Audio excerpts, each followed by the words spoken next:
El 1 de enero de 1990 fue el día que Estados Unidos movilizó a 26.000 soldados contra unos 12.000 hombres de Noriega.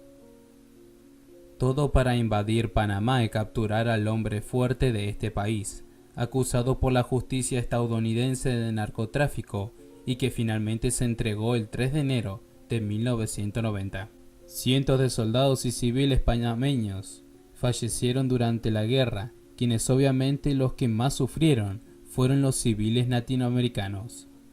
En 1992 fue juzgado en los Estados Unidos y condenado a una pena de 40 años de reclusión, bajo la acusación de estar relacionado con el cártel de Medellín. Manuel Antonio Noriega fue uno de los dictadores políticos más peligrosos que causó daño en la población de Panamá, también como la estadounidense.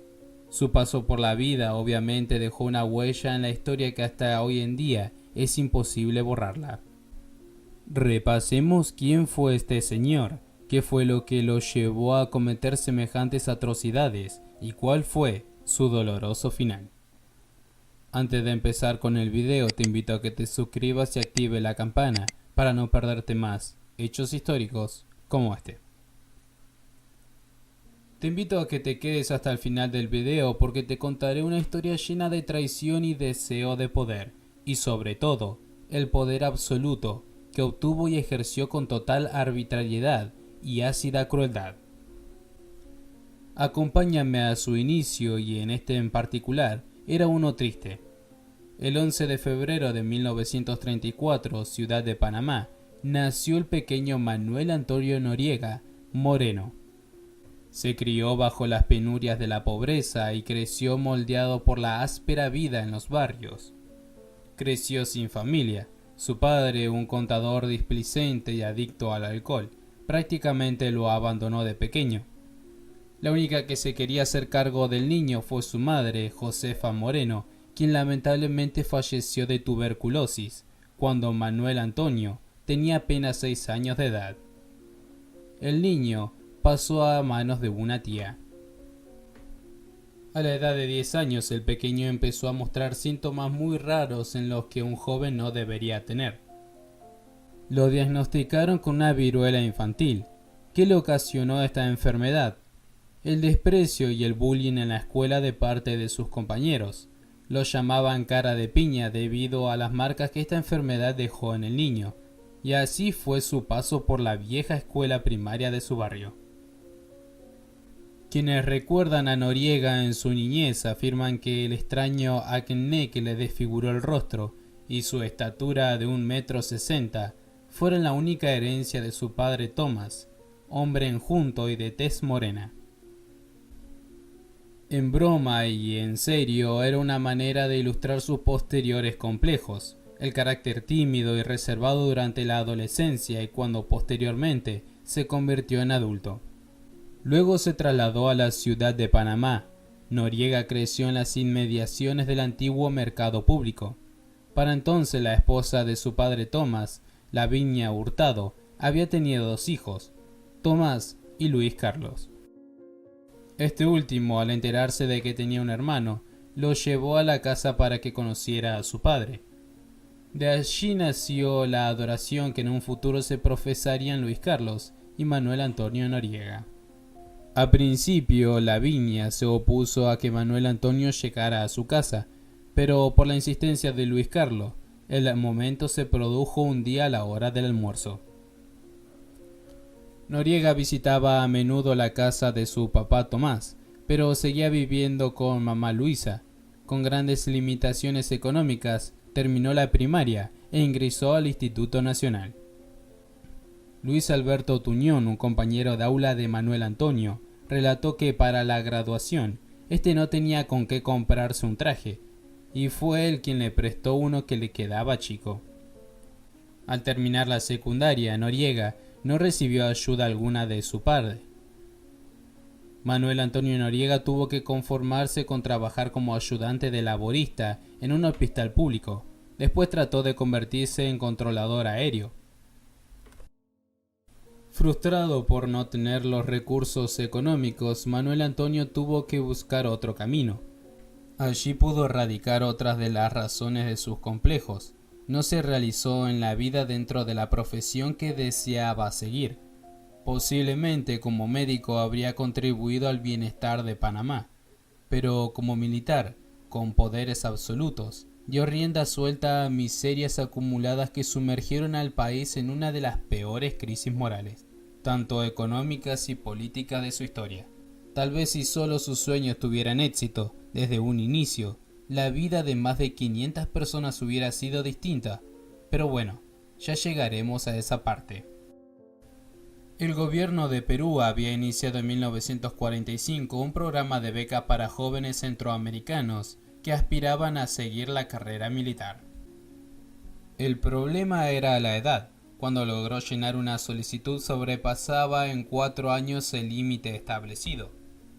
Había nacido el 11 de febrero de 1934, pero con ayuda de su hermano abogado, falsificó el certificado de nacimiento. Todavía existen biografías que citan 1938 o 1939 como el año de su nacimiento. Este entró en la carrera militar empleando las trampas y mentiras que serían parte de su vida futura. Llegó a la Escuela Militar de Chorrillos, en Perú. A finales de la década de 1950, una gestión de entonces canciller Aquilino Boyd le ayudó a conseguir una beca. Noriega sobresalió en la Escuela Militar de Chorrillos, no por sus cualidades académicas, sino por las borracheras que, según recuerdan excompañeros, escenificaba los fines de semana libres. En una de las ocasiones trató de sobrepasarse con una mujer que se negó a satisfacer sus deseos. Las influencias políticas de su hermano Luis Carlos, en ese entonces diplomático en Perú, lo salvaron de ser expulsado de la escuela militar. A los 22 años ingresó a la temida Guardia Nacional que dirigía el general Omar Torrijos, el hombre que le formó en inteligencia militar. Astuto, inescrupuloso, ascendió rápidamente. Acompañó el golpe militar de Torrijos en 1968 y se convirtió en su mano represora cuando algunos militares intentaron oponerse.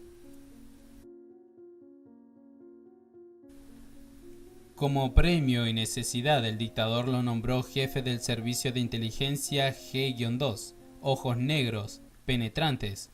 Noriega imponía respeto entre su tropa. El ex reo Jaime Tapia relató que estaba en prisión. Noriega entró borracho una noche al cuartel y pateó a cuanto preso encontraba a su paso. Con la culata de su fusil le rompió la cabeza a Tapia. Dicen que la cara es el espejo del alma.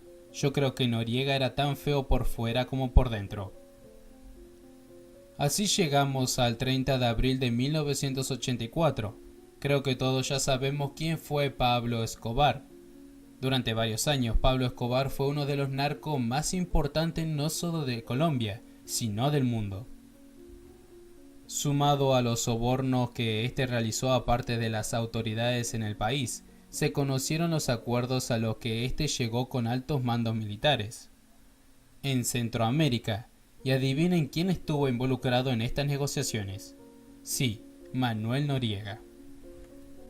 El 30 de abril de 1984 fue atentado el entonces ministro de Justicia de Colombia, Rodrigo Lara Bonilla, siendo este el primero de los grandes crímenes en contra de las figuras políticas y públicas ordenadas por Pablo Escobar y el cártel de Medellín. Esto obligó a varios de los capos más relevantes del país a refugiarse en Panamá, con el apoyo de Manuel Antonio Noriega. También Noriega había convertido el país centroamericano en una plataforma para la distribución de sustancias ilegales de los cárteles colombianos, además de que había permitido que los capos ingresaran dinero en banco de esta nación y otros crímenes más. Pero este legado del mal y carrera ilegal estaban por terminar. En los años 80, Panamá estuvo bajo el poder militar del general Manuel Antonio Noriega, pero mientras él estaba al mando desde las sombras, en Estados Unidos se estaba tejiendo un plan para derrocarlo. El señor Noriega es un narcodictador y queremos ponerlo en tela de juicio, sacarlo de Panamá y restaurar la democracia a ese país. Una operación llamada Causa Justa. Pero tristemente no tuvieron en cuenta la cantidad de vidas inocentes que arrebatarían en el proceso. La Asamblea Nacional otorgó poderes a Noriega designándole de manera formal como jefe del gobierno, mientras que declaraba a Panamá en estado de guerra contra los Estados Unidos. En aquel entonces, bajo la presidencia de George Bush, el 19 de diciembre, alrededor de las 11:30 de la noche, comenzó simultáneamente el bombardeo a todos los objetivos militares en el país, dando inicio a la invasión militar estadounidense en terreno panameño. Bush anunció que sus fuerzas en Panamá tenían como objetivo capturar a Noriega y proteger los intereses norteamericanos en aquel país. La movilización militar tomó aproximadamente 2 semanas y las bajas provocadas por la guerra se estiman entre 200 y 500 civiles inocentes y unos 300 soldados. Un dato curioso es que el nombre de la operación fue Causa Justa. La expresión del inglés just cause es ambigua y puede ser traducida al español como causa justa, o como una expresión coloquial que hace una abreviación popular al transformar just because y traduciéndose como solo porque sí. En la casa de Noriega había $8,2 millones en bolsas del Banco Nacional y de Panamá, junto a su cartera, pasaporte y tarjetas de crédito. Al enterarse de que Noriega estaba escondido en un edificio de Panamá, los militares estadounidenses rodearon el edificio e impidieron la salida o entrada de cualquier persona. Al percatarse de que Noriega no iba a salir voluntariamente, los militares estadounidenses aplicaron una táctica de guerra psicológica. Tocaron heavy metal a través de unos altavoces inmensos que rodeaban a la Nunciatura, sin interrupciones por 3 días. Hasta que el nuncio nunca logró convencer a Noriega para que se entregara a las fuerzas estadounidenses que rodeaban el edificio. Hasta que por fin, el 3 de enero de 1990, Noriega se entregó.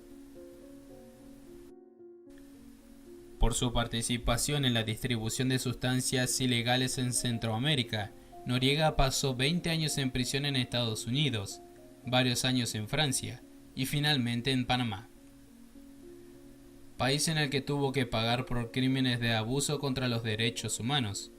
Falleció el 29 de mayo de 2017 a los 83 años, luego de una lucha contra el cáncer, que terminó perdiendo en el hospital.